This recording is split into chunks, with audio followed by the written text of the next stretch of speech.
Hello दोस्तों, स्वागत है आप सबका मेरे यूट्यूब चैनल असल सोशोलॉजी में। उम्मीद करता हूं कि आप पहले की तरह स्वस्थ और मस्त होंगे। और इसी उम्मीद के साथ आज एक नए टॉपिक के साथ दोबारा से जो है आपके सामने प्रस्तुत हैं। और आज का जो टॉपिक है उसको जो है हम अगस्ट कॉम्ट को पढ़ेंगे आज। अगस्ट कॉम्ट जो है फादर ऑफ सोशोलॉजी, समाजशास्त्र के जनक कहे जाते हैं। तो उनके विषय में जो है इनकी अवधारणा, कौन कौन से इन्होंने सिद्धांत दिए, उसके विषय में जानकारी करेंगे। और जो अगस्ट कॉम्ट है उनका जो जन्म है वो 1798 और इनकी जो मृत्यु है वो 1857, जैसा कि इसमें लिखा है। तो ये इनकी जन्म और मृत्यु का ईयर लिखा है। और जो अगस्ट कॉम्ट थे वो फ्रांस से बिलोंग करते थे, फ्रांस के रहने वाले थे। तो अगस्ट कॉम्ट के लिए से संबंधित जो बेसिक जानकारी है वो यही है कि अगस्ट कॉम्ट का जो जन्म है वो फ्रांस में 1798 में हुआ था, 1798 में हुआ था, ठीक है। और इनकी जो मृत्यु है वो 1857 में हुई थी। तो देखते हैं अगस्ट कॉम्ट से संबंधित। समाजशास्त्र शब्द का सर्वप्रथम प्रयोग लगभग 1938 में फ्रांस के महान दार्शनिक अगस्ट कॉम्ट ने किया था। कॉम्ट के अनुसार समाजशास्त्र का मुख्य उद्देश्य समाज की प्रकृति, प्राकृतिक कारणों तथा प्राकृतिक नियमों की खोज से है। समाजशास्त्र को एक नवीन विषय का रूप देने का श्रेय अगस्ट कॉम्ट को ही जाता है, ठीक है ना। तो अगस्ट कॉम्ट ने जो है सबसे पहले समाजशास्त्र को, इस विषय को जो है समाजशास्त्र कहा। और 1838 में जो है इन्होंने इस विषय का जो है नामांकन किया, ठीक है ना। समाजशास्त्र को जो है सबसे पहले 1838 में जो है पहचाना गया और इसको एक पहचान मिली। अब अगस्ट कॉम्ट के अनुसार समाजशास्त्र, ठीक है ना। तो अगस्ट कॉम्ट ने ही सर्वप्रथम सामाजिक विज्ञान की आवश्यकता का अनुभव किया और उस विज्ञान का नामकरण पहले सामाजिक भौतिक शास्त्र था।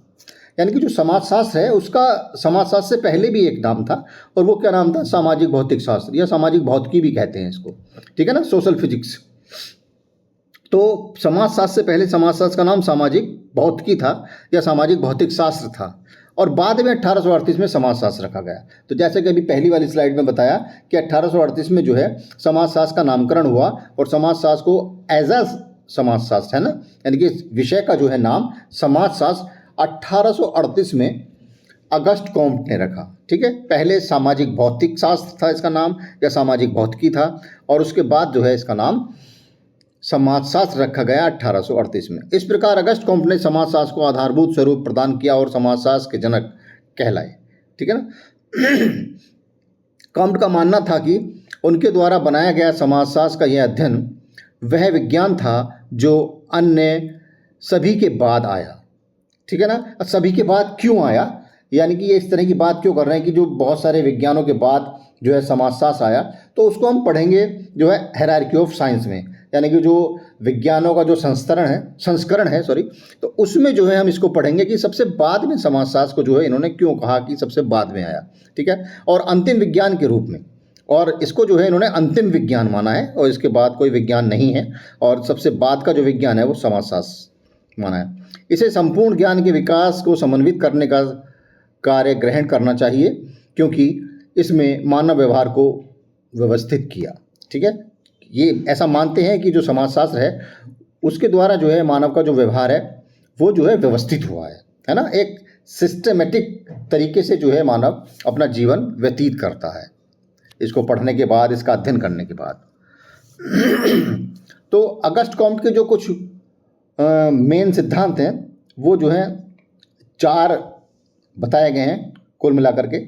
तो पहला जो सिद्धांत है वो है 3 स्तरों का नियम, यानी कि लॉ ऑफ 3 स्टेजेस, ठीक है, लॉ ऑफ 3 स्टेजेस। दूसरा जो है वो है विज्ञानों का संस्करण, हायरार्की ऑफ साइंसेस। तीसरा है प्रत्यक्षवाद, पॉजिटिविज्म कहते हैं इसको। और जो चौथा है वो है सामाजिक स्थितिकी एवं सामाजिक गतिकी, social statics and social dynamics. तो ये कुल मिलाकर के जो है अगस्ट कॉम्ट के 4 महत्वपूर्ण सिद्धांत हैं। इन्हीं के द्वारा अगस्ट कॉम्ट को जाना पहचाना जाता है, और यही जो है एग्जाम्स में अक्सर पूछे जाते हैं। इन चारों में से कोई ना कोई बात जो है अगस्ट कॉम्ट की पूछ ली जाती है। तो आज जो है हम इनका जो सिद्धांत है लॉ ऑफ थ्री स्टेज, मात्र उसी पे हम चर्चा करेंगे। अगर सारे सिद्धांतों के बारे में बात करेंगे तो बहुत बड़ी स्लाइड हो जाएगी, उसको कोई देखेगा भी नहीं और बोरियत भी हो जाती है आप लोगों को। तो आज जो है सिर्फ और सिर्फ लॉ ऑफ थ्री स्टेज के बारे में हम लोग बात करेंगे। तो मतलब लॉ ऑफ थ्री स्टेज कौन सी वो हैं, थ्री स्टेजेस हैं, यानी कि 3 स्तरों का नियम अगस्ट कॉम्ट का कौन सा है, क्या क्या इन्होंने इसमें बताया है, उसके बारे में विस्तार से आज जो है जान लेंगे हम लोग।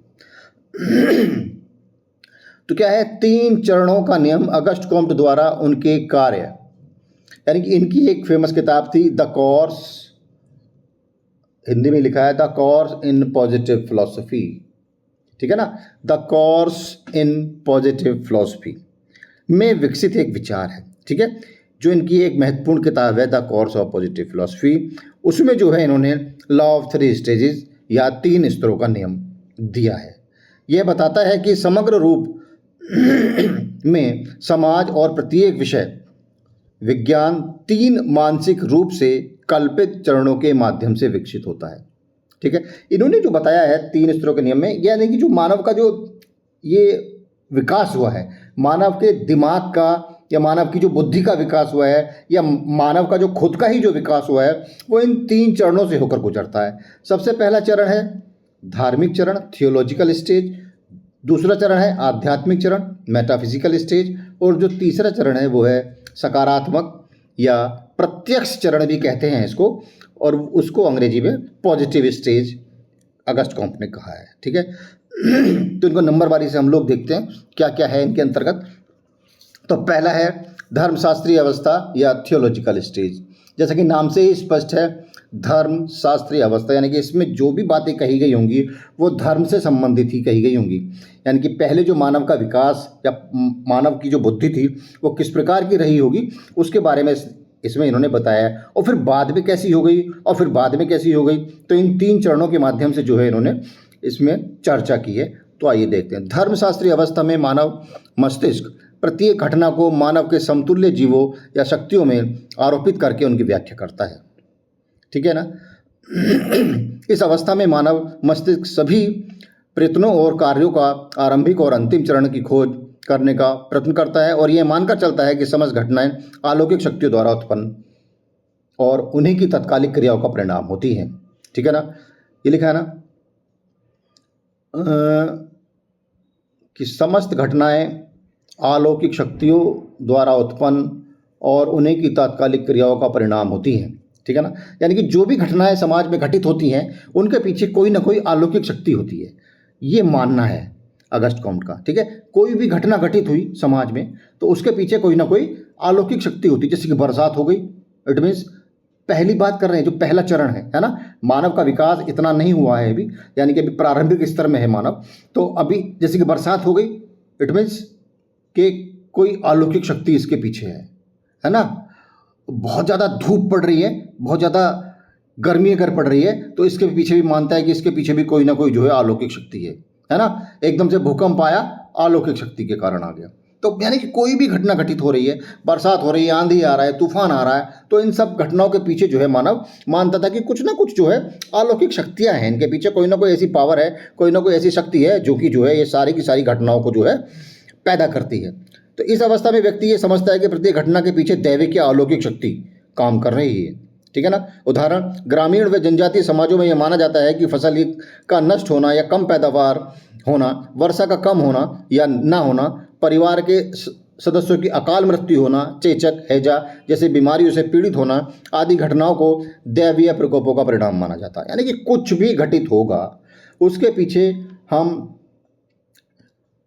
केवल और केवल दैवीय शक्ति या अलौकिक शक्ति को ही जो है मानते थे, ठीक है। कुछ भी घटना घटित हो रही है उसके पीछे हम दैवीय प्रकोपों को ही मानते थे कि ये जो है वो शायद नाराज़ हो गया उसकी वजह से हो रहा है, वो वाला ईश्वर हमारा नाराज़ हो गया उसकी वजह से ये हो रहा है। तो जो भी कुछ होना है वो सारी की सारी चीज़ों को जो है हम इसी के पीछे मानते थे कि कुछ ना कुछ अलौकिक शक्तियाँ हैं जो अपना काम कर रही हैं, कोई भी घटना घटित हो रही है तो, ठीक है ना। इस अवस्था को भी इस अवस्था की भी 3 उप अवस्थाएँ हैं, ठीक है ना। ये जो धर्मशास्त्रीय अवस्था है इसकी भी 3 जो हैं 3 अवस्थाएं हैं, और उनको अब हम देखते हैं वो इनकी मतलब तीन कौन कौन सी अवस्थाएं हैं। तो पहली है जीवित सत्तावाद, ठीक है, फैटिज्म। तो जीवित सत्तावाद क्या है? धर्मशास्त्रीय अवस्था की उप अवस्थाओं की यह पहली चिंतन की अवस्था है। इस अवस्था में मनुष्य का यह विश्वास होता है कि प्रत्येक जड़ या चेतन वस्तु में जीवन होता है। पेड़ पौधे, नदियाँ, पहाड़ों और पत्थरों में भी किसी न किसी अलौकिक शक्ति का अस्तित्व होने का कारण उसमें जीवन होता है ना। यानी कि कोई भी चीज़ है, यानी कि पेड़ हैं, पौधे हैं, कुछ भी है, तो उसमें जो है हम क्या मानेंगे? जीवित। यानी कि उसमें हम क्या मानेंगे कि इसमें जो है जीवन है, इसमें जो है जीवन, यानी कि इसमें लाइफ है कुछ ना कुछ, तो ऐसा मानेंगे हम लोग। एक ऐसा जीवन जो मानवीय क्रियाओं पर अच्छा या बुरा प्रभाव डाल सकता है। यह आदिम मानव का चिंतन का स्तर है, क्योंकि आदिम मानव एवं जनजातीय प्रत्येक पदार्थ में किसी न किसी आत्मा का निवास होने का विश्वास करते हैं, ठीक है ना। यानी कि कोई भी वस्तु है, कोई भी क्रियाकलाप है, कोई भी कर्मकांड है, उन सब के पीछे जो है हम नहीं, मतलब ये जो पहला वाला जो ये है, ये मानता है जीवित सत्तावाद कि उसके पीछे कोई ना कोई आत्मा का निवास है। यानी कि कोई भी काम हो रहा है, उसके पीछे किसी न किसी, प्रत्येक पदार्थ में किसी न किसी आत्मा का निवास होने का विश्वास करते हैं। ये कोई भी घटना घटित हुई तो मतलब वो आत्मा के माध्यम से ही जो है वो घटित हो रही है, ठीक है। दूसरा क्या है? दूसरा है बहुदेववाद। यानी कि पहला तो हो गया, यानी किसी हर घटना के पीछे जो है हम मानेंगे कोई ना कोई देवता है, या कोई ना कोई दैवीय शक्ति है, या कोई ना कोई जो है आत्मा का निवास है, ठीक है। अब क्या है? बहुदेववाद। जैसे कि नाम से स्पष्ट है, बहु मीन्स बहुत सारे, देव मीन्स देवता, यानी कि अब जो है ये बहुत सारे देवताओं में विश्वास करने लगेंगे, ठीक है ना। बहुदेववाद उप अवस्थाओं के चिंतन की दूसरी अवस्था है। इस अवस्था में मानव का चिंतन अलौकिक विश्वासों से प्रभावित होने लगता है। यानी कि जो अब तक वो अलौकिक शक्तियों में विश्वास कर रहा था, है ना, अब थोड़ा सा हट जाएगा, ठीक है ना। कि ऐसा नहीं है कि सारी की सारी चीज़ों के पीछे एक ही कारण हो सकता है या अलौकिक शक्तियाँ ही होंगी, है ना। अब उससे जो है थोड़ा सा ऊपर हो गया है मानव, थोड़ा सा, बहुत थोड़ा सा। देखते हैं जिसका संबंध उन अनेक देवी देवताओं से होता है, ठीक है ना। उससे अब वो आ गया कि अब जो है अलौकिक शक्तियों के अलावा अब बहुत सारे देवी देवता हैं जो कि किसी भी घटना को जो है अंजाम जो भी होता है, मतलब समाज में कोई भी घटना घटित होती है, अब अलौकिक शक्ति के द्वारा नहीं, अब जो है बहुत सारे देवी देवताओं के माध्यम से वो चीज़ें घटित होती हैं। तथा मानव की तर्क शक्ति बढ़ने लगती है। फलस्वरूप व्यक्ति अधिप्राकृतिक शक्तियों की प्रकृति और कार्यों के आधार पर उन्हें विभिन्न समूह में विभाजित करके कुछ प्रमुख देवी देवताओं की शक्ति में विश्वास करने लगता है, ठीक है ना। अब अलौकिक शक्तियों से हटकर कुछ विशेष देवी देवता आ गए हैं और उनमें जो है विश्वास करना बाध्य हो गया है व्यक्ति को, ठीक है ना। अब व्यक्ति जो है एक अलौकिक शक्ति में विश्वास न कर करके अब बहुदेववाद में, यानी कि बहुत सारे देवी देवताएं हैं उनमें विश्वास करने लगा है, और उसमें भी उसने कुछ छाट लिए हैं, है ना, उनमें विश्वास करता है बहुदेववाद में। इस प्रकार बहुदेववाद धर्मशास्त्रीय अवस्था के चिंतन का ये वह स्तर है जिसमें मानव सभी घटनाओं को विशेष देवी देवताओं की प्रसन्नता अथवा अप्रसन्नता का परिणाम मानने लगता है, ठीक है। अब क्या है? अब ऐसा मानेंगे कि अगर कोई भी घटना घटित हुई समाज में, तो अगर अच्छी घटना घटित हो गई, इट मीन हमारे देवी देवता हमसे प्रसन्न हैं, इसलिए हमारे साथ अच्छा काम हो गया। और अगर कोई घटना दुखद हो गई या कोई ऐसी कोई घटना हो गई जो हमारे फेवर की नहीं है, तो हम ऐसा मान लेते हैं कि शायद हमारे देवी देवता हमसे नाराज़ हैं और इसलिए जो है उन्होंने ये घटना जो है घटित हो गई है हमारे साथ। तो ऐसा मानते हैं कि देवी देवता प्रसन्न है तो अच्छा होगा, और अगर देवी देवता हमारे अप्रसन्न है तो हमारे साथ जो है कोई भी घटना, दुखद घटना घटित हो सकती है। तीसरा, एकेश्वरवाद। यानी कि अब जो है ये मानेंगे कि ईश्वर जो है एक ही है ना। देखते हैं धर्मशास्त्र चिंतन की उपावस्थाओं का यह अंतिम स्तर है। इस अवस्था में मानव चिंतन में कुछ अधिक स्पष्टता आ जाती है। इस स्तर में विभिन्न देवी देवताओं में विश्वास समाप्त नहीं हो जाते, बल्कि अनेक देवी देवताओं को भी एक सर्वशक्तिमान ईश्वर द्वारा ही संचालित और संगठित मान लिया जाता है। यानी कि ये तो ठीक है कि एकेश्वर का मतलब क्या हो गया कि जो हमने बहुत सारे देवी देवता अपने मान रखे हैं जिनमें हमारी विश्वास है, तो उनके ऊपर भी कोई एक जो है ईश्वर है जो उन सब देवी देवताओं को संचालित करता है। इसका मतलब है एकेश्वरवाद। यानी कि जो बहुत सारे देवी देवता हैं, समझो, ठीक है, जो बहुत सारे देवी देवता हैं, इससे पहली वाली जो हमने उसमें पढ़ा बहुदेववाद में, तो बहुत सारे देवी देवता जो हैं उनको भी कंट्रोल करने के लिए एक ईश्वर है जो है उनके ऊपर कार्य करता है, ठीक है, इसको एकेश्वरवाद कहेंगे, ठीक है, जो उनको संचालित करता है सभी के सभी देवी देवताओं को, ठीक है। धर्मशास्त्रीय अवस्था के अंतर्गत जीवित सत्तावाद, बहुदेववाद तथा एकेश्वर जैसी तीनों अवस्थाओं का एक स्तर के बाद एक निश्चित क्रम में विकास होता है। यद्यपि मानव प्रत्येक घटना के कारण और परिणाम की व्याख्या किसी अलौकिक सत्ता के संदर्भ में ही करता है, ठीक है ना। तो ये समझ में आ गया होगा। अब जो है एक पॉइंट पूरा हुआ है अभी, अब दूसरा पॉइंट चलता है। दूसरा पॉइंट है तात्विक अवस्था, मेटाफिजिकल स्टेज, ठीक है। तो पहली जो अवस्था थी वो तो देवी देवताओं से संबंधित होगी, अब आती है तात्विक अवस्था। ये उससे थोड़ी सी हमारा जो मानव विकास का जो स्तर है वो थोड़ा सा बढ़ गया है, थोड़े से हम अगले चरण में आ गए हैं, है ना, कुछ एडवांस हो गए हैं, थोड़े से एडवांस, ठीक है। तो उसी का ही जो परिणाम है वो तात्विक अवस्था है अगस्ट कॉम्ट के अकॉर्डिंग। तत्व मीमांसक का मतलब तात्विक अवस्था ही है, में मस्तिष्क घटनाओं को प्रकृति, समाज, अमूर्त अस्तित्व के द्वारा व्याख्या करता है। ये अमूर्त अस्तित्व मानव द्वारा बनाए गए तत्व हैं।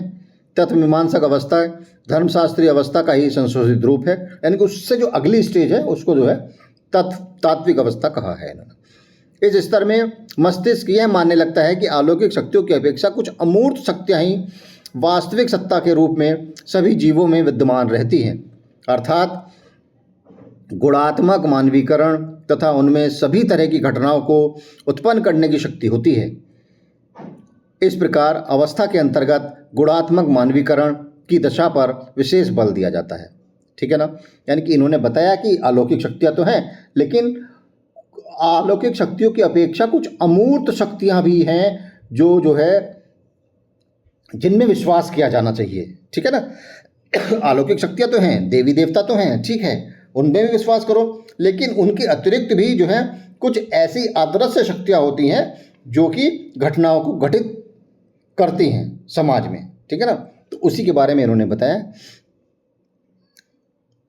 इसका तात्पर्य है कि तत्वमीमांसक अवस्था में व्यक्ति यह मानने लगता है कि ईश्वरीय सत्ता प्रत्येक जीव के अंदर विद्यमान है तथा नैतिक और मानवीय गुणों को विकसित करना ही मानव जीवन का सबसे प्रमुख ध्येय है। वास्तव में तत्व ज्ञान एक विश्वास तथा रहस्यपूर्ण गुण है जो अपनी प्रकृति से अमूर्त होते हुए भी मानवीय क्रियाओं को व्यापक रूप से प्रभावित करता है, ठीक है ना। यानी कि कुछ तत्व ऐसे हैं समाज में, कुछ तत्व इस प्रकार के आ गए हैं जो है अलौकिक शक्तियों के अलावा भी जो है घटनाओं को जो है घटित होने में मदद करते हैं, ऐसा मान लिया जाता है। तो ये जो है बीच की अवस्था है, ना बहुत ज़्यादा धार्मिक है और ना बहुत ज़्यादा जो है वैज्ञानिक है, ठीक है ना। यानी कि बीच की अवस्था है, धर्म भी इसमें है और धर्म से थोड़ा सा अलग हटके भी इन्होंने बात की है कि हाँ कुछ जो है अमूर्त शक्तियाँ भी समाज में पाई जाती हैं जिनके द्वारा समाज में घटनाएं घटित होती हैं, ठीक है ना। और वो जो है व्यक्ति को प्रभावित भी करती हैं, मानवीय क्रियाओं को जो है व्यापक रूप से प्रभावित करती हैं, ठीक है। और नंबर 3 है सकारात्मक अवस्था, पॉजिटिव स्टेज, ठीक है। तो ये सबसे मानव विकास का तीसरा स्तर है या तीसरी अवस्था है जिसको जो है इन्होंने सकारात्मक अवस्था या इसको प्रत्यक्ष अवस्था भी कह सकते हैं। ज़्यादातर किताबों में प्रत्यक्ष ही लिखा है और यहाँ जो है मैंने सकारात्मक लिख दिया। प्रत्यक्ष अवस्था या पॉजिटिव स्टेज या साइंटिफिक स्टेज भी कहेंगे इसको, ठीक है। तो अब हम पहली अवस्था से निकल आए, दूसरी अवस्था से निकल आए और हम आ गए तीसरी अवस्था में। तो ये मानव विकास का तीसरा और सर्वोच्च स्तर है ना। तो इसमें देखते हैं क्या है। सकारात्मक अवस्था में मानव वैज्ञानिक ज्ञान, ठीक है ना। अब हम जो है तर्क की तरफ आ गए हैं, है ना, अलौकिक शक्तियों से निकल करके और जो देवी देवताओं वाली शक्तियों से निकल करके और जो तात्विक अवस्था से निकल करके जो है हम ऐसे स्टेज पर पहुंच गए हैं जहां पर जो है हम विज्ञान की बात करेंगे और इधर उधर की बात नहीं करेंगे, तर्क की बात करेंगे, लॉजिक की बात करेंगे, साइंटिफिक तरीके से किस प्रकार से जो है घटनाएं घटित होती हैं उस पर विचार करेंगे। अब हम जो है इस स्टेज पर आ गए हैं, है ना, जो मानव का जो स्तर है वो सर्वोच्च लेवल पर हो गया है। ठीक है, वैज्ञानिक ज्ञान या निरीक्षण, परीक्षण और प्रयोग की व्यवस्थित कार्यप्रणालियों द्वारा घटनाओं को विश्लेषण करते हैं। यानी कि कोई भी घटना घटित होगी, अब हम उसको जो है ऐसे नहीं मान लेंगे कि अलौकिक शक्ति है या इसके पीछे किसी देवी देवता का हाथ है ना। अगर कोई घटना हो गई तो कोई देवी देवता खुश है तो ये है, दुखी है तो इस प्रकार की घटना हो गई, नहीं, अब ऐसा नहीं मानेंगे। अब हम मानेंगे कोई भी घटना घटित होती है तो उसका हम निरीक्षण करेंगे, परीक्षण करेंगे और उसका प्रयोग करेंगे। ठीक है ना, बाकायदा समाज में जो किसी भी घटना को घटित कर, यानी कि जो जांचने के पैमाने होते हैं वो कौन से होते हैं? परीक्षण, प्रयोग और निरीक्षण, है ना। उनके बारे में डिटेल से जानेंगे। कोई भी अगर सपोज करो बरसात होती है तो बरसात के पीछे कोई देवी देवता का हाथ तो होता नहीं, लेकिन अगर हम पहले समय में चले जाएं तो उसमें जो है मानते थे ऐसा ही कि आज भगवान खुश है हमारा तो आज भगवान ने बरसात कर दी है, लेकिन उसका भगवान से कोई लेना देना ही नहीं है। ये तो एक ज्योग्राफिकल घटना है ना, एक जो है एनवायरमेंटल थिंग है। तो जब बरसात होनी है तो होगी ही। ठीक है, पहले क्या होता था, इंद्र भगवान जो है अप्रसन्न होते थे, नाराज होते थे, अब उनका सिंहासन हिलता था और धड़ाम से बरसात हो जाती थी।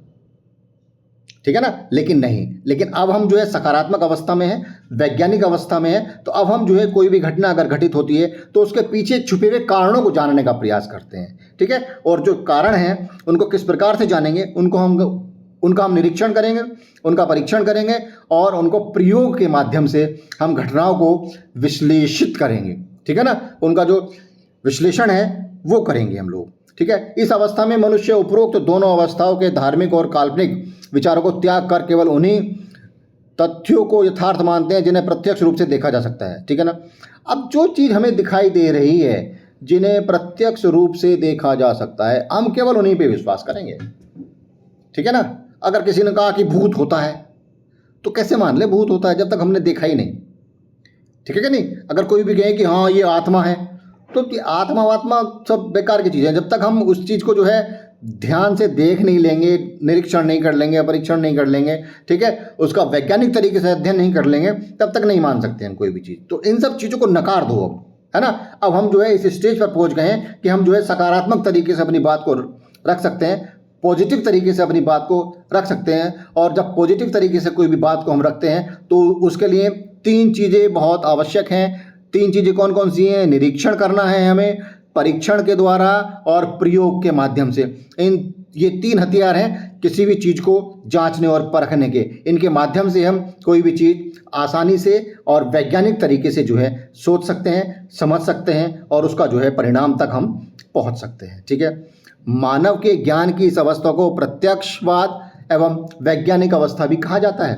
प्रत्यक्षवाद या वैज्ञानिक अवस्था कहा जाता है। इस प्रत्यक्षवादी एवं वैज्ञानिक अवस्था में मानव ने कल्पनात्मक चिंतन, जो अभी हमने पीछे पढ़ा, के स्थान पर घटनाओं का वैज्ञानिक ढंग से अवलोकन करना प्रारंभ कर दिया है। ठीक है ना, कोई भी घटना घटित होगी तो उसका जो है हम वैज्ञानिक ढंग से अवलोकन करेंगे, तभी मानेंगे। अगर वो हमारे उस पैमाने पर ठीक उतरती है कोई भी घटना, तब हम उसको मानेंगे कि हाँ ये घटना ठीक है। ठीक है ना, तो ये जो है 3 स्टेजेस थी, law of 3 stages August Comte के अकॉर्डिंग। तो इन तीनों पे जो है डिस्कस हो गया है, तो इनको आप पढ़ लेना आराम से। और आज का वीडियो जो है यहीं पे समाप्त होता है। अगले वीडियो में अगस्ट कॉम्ट का ही जो है हम पढ़ेंगे, और जो इससे अगला वाला है वो क्या कहते हैं उसको, हायरार्की ऑफ साइंसेस, है ना, विज्ञानों का संस्तरण पढ़ेंगे। अब जो है अगस्ट कॉम्ट को ही निपटाएंगे पहले, है ना। अगस्ट कॉम्ट की जो 4 सिद्धांत हैं उन्हीं के बारे में बात करेंगे। तो अगस्ट कॉम्ट के बाद फिर दूसरा वैज्ञानिक पढ़ेंगे, हम दूसरा समाजशास्त्री पढ़ेंगे, और इसी प्रकार से जो है 4-5 वैज्ञानिक जो मेन वैज्ञानिक हैं, फाउंडर हैं समाजशास्त्र के, उनके बारे में अध्ययन हम लोग कर लेंगे। तो इसके बाद फिर से जो है हम अगस्ट कॉम्ट को ही पढ़ेंगे और अगस्ट कॉम्ट का जो अगला सिद्धांत है उसके बारे में बात करेंगे। ठीक है, तो thanks for watching, please like, share and subscribe. तो ध्यान रखें अपना, और इसी उम्मीद के साथ